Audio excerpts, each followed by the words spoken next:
Hey everyone, welcome to episode 196 of the Team House. I'm Jack Murphy here with David Park, D producing back there somewhere. And our guest tonight on the show is Vivek Jacob, who retired as a major in 9 Para. It's one of India's special operations units. And he also is involved with Claw Global, or you can find them at claw.global, which is an endeavor we'll have him talk about extensively on the show that gets together Indian military veterans and helps guys out in his home country. So we're very excited to have you on the show tonight, Vivek. I love talking to the foreign special operations partners, and we really look forward to hearing your insights. Roger, it's a pleasure to be here. It's an honor actually to be able to interact like this and get the word out about our thoughts and the way we operate and what the commonality is about the way we think around the world, how military vets commonly think around the world. There's just a different community. Absolutely, yeah. What the journey was like for you, because I mean we don't know as Americans. I mean, we understand our system, but I would be really curious to hear about the Indian system, what it's like joining the military, and your path to becoming an officer as well. Okay, so there's 12th grade. You finish off your schooling in 12th grade. I don't know what the equivalent of that is back in the US. So high school, yeah. Senior year of high school. Yeah. So we finish off with that. You're what, about 16 and a half, 17 years old. And there's a National Defense Academy that basically you can join immediately after 12th grade. And so you give an exam, they have an interview, psychological test, etc. It's pretty comprehensive, and it lasts a 5-day selection process. And then you go through your medicals, and then you get selected. You go into the National Defense Academy. That's where you separate out. First you have it's a 3-year training process. So you graduate as well while you are training, and over a period of 3 years, by the end of your 2 years of training, you separate out into your specialized Army, Navy, or Air Force, and continue your training for another year in NDA, finish that off. Then you go off to your various academies. You go off to Air Force Academy, Naval Academy, or the Indian Military Academy for the Army. And you do a year longer specialization there, and then you get commissioned. So it's a total of post 12th grade, you do a total period of 4 years of training. And then you get commissioned as an officer. And yeah. And within that, I mean, obviously you gravitated towards Army, but I'm curious now to kind of understand how the pathway goes to Special Forces. I mean, do you go into the infantry or artillery or another specialty first? Well, you have both the options available to you. You can directly, right from the academy, as soon as you're finishing off your training and you're getting commissioned as an officer, you can directly volunteer for the Special Forces. It's a merit-based thing, so there's a merit list, and the top people who apply for the SF get a chance straight up to go to the SF right after the academy. And then the unit itself, then there's a selection, the probation and all of that goes on. And once you get selected, you get absorbed into the unit. Otherwise, up to about 3 years of service, even if you go into the infantry or any other arm within the Army, you can apply for the Special Forces and join in a little later as well. Yeah. What was your path to get there? I volunteered for the SF directly from academy. Yeah. So. And for our viewers who don't know, could you tell us a little bit about the Indian Special Operations community and sort of the various units that exist? Yeah, so broadly, all the 3 wings, the Army, Navy, and the Air Force, have their own Special Forces outfits. And within the Army, and then of course, then there's the National Security Guard, which is outside the armed forces, but it's like a anti-hijack and counter-terrorism kind of a unit. And Within the army itself, we have different units which specialize in different kinds of warfare based on the terrain. So, but essentially, more or less, everybody can fight in any which way in any kind of terrain. So we cross specialize, do a lot of cross training. There's a lot of cross training that keeps going on, and at the end of the day, special ops guys, anything, anywhere, anytime. So we train like that. Yeah. I mean, that's the mindset. So Yeah, I mean that's the commonality across all of the branches and all the units, right? yeah. And, So and for you, it was 9 para. yeah, yeah. So 9 para is a unit which otherwise traditionally specializes in mountain warfare and jungle warfare. Uh, that's been the erstwhile traditional specialization that the unit itself developed. But over a period of time, and with the way things are in the world today, the unit itself now has multiple specializations in the entire spectrum of conflict, if you so to speak. Did you choose 9 para, or was it chosen? Like, what is the selection process for special forces? Do you choose the unit before you go to selection, or do you go to selection and then get put in the unit? So like I said, it's based. There are very limited vacancies that come out for the special forces, and well, you can choose, but if the vacancy is available, you'll get that. If the vacancy, most likely these vacancies are not available because they're highly subscribed. So yeah, but I did choose 9 para, and yeah, I did get it, and I did land up there.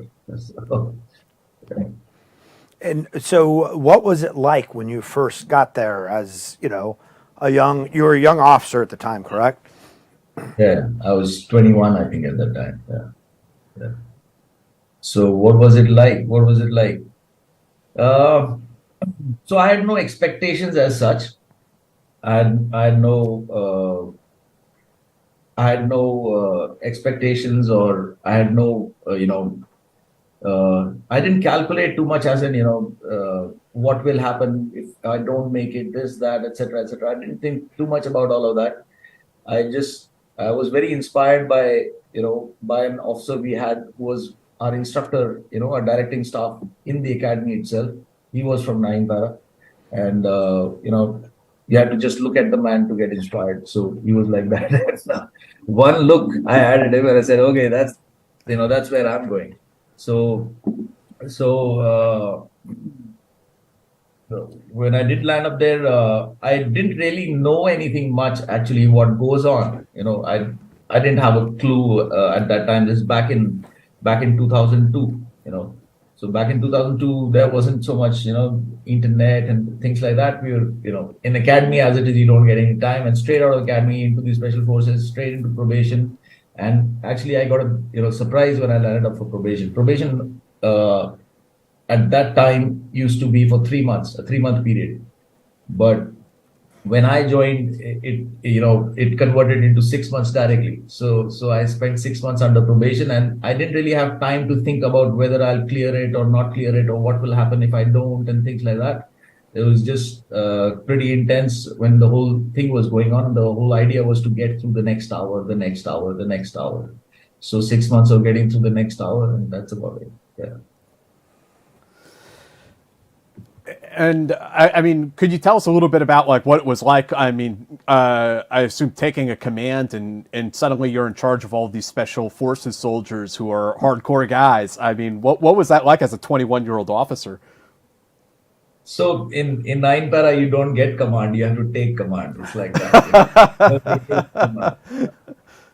Yeah, I suppose there must be just so much which is common. In fact, probably the entire game must be pretty common as far as the SF community around the world is concerned. You have to earn it. So you have to, it's your heart on the line, and you have to earn it. You have to deserve it, and because SF operations, operatives, SF operations need. Uh, it's a high stakes game. It's the ultimate stakes game. I often compare special forces and nuclear weapons and kya kehte hain, like fighter aircrafts. Strategic. So basically, the impact of a very small, highly trained force going and being able to execute something.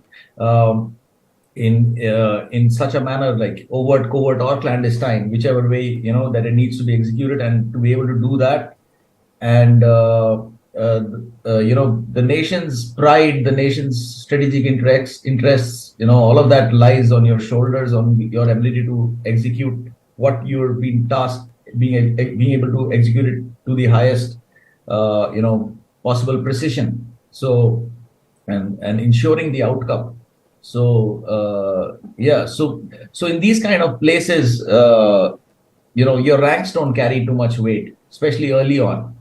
So when you come in, the entire unit. So the entire unit is involved in your selection process. Everybody is watching you. So and I was and in our case, so everybody, I'm sure it's like that everywhere, where the officers and soldiers, everybody trains together, everybody is being probated together. There's no ranks being thrown around or things like that. And that very quickly gets into your bloodstream and into your mindset.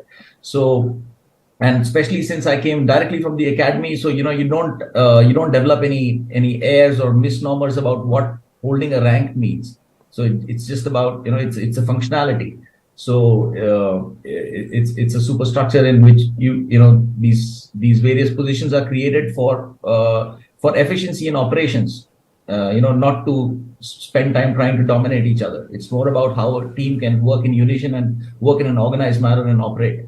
So that's how it is, how it translates on the ground as well.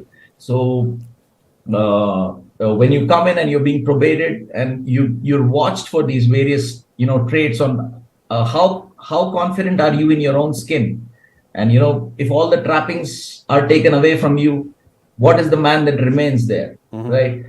So that's the thing, and that's very, very closely watched. And once you do clear the probation process, and you go into active operations, you're assigned a team and you go into the team, and it's like this, for the first 2 years, every time we were going out for ops, and that was at a very pretty high frequency. We were operating, every 3-4 days we were out. So, and sometimes going in for long duration operations and things like that. So every night, when you're getting ready, so one of the soldiers would come with two of these heavy duty rocket launchers, with the rockets, and he would hand it to me, so this is for you. So basically that goes into your rucksack. So often you'll find that the young officers who come into the unit are carrying far more weight than the soldiers in the team. Yeah. And yeah.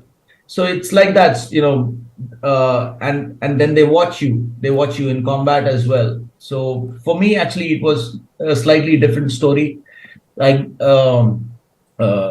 I got probated for double the probation period that is there. So everybody had a lot of time to check me out. So that was one. And since I was the only officer who was being probated at that point of time, so the entire officer community was very, very interested in me and used to take a lot of spend a lot of time with me. So and once I went in, I was actually very fortunate. I've always been very, very fortunate, in life, and especially in my profession, I was very fortunate. I got to command a team, got to start leading teams into operations very, very early.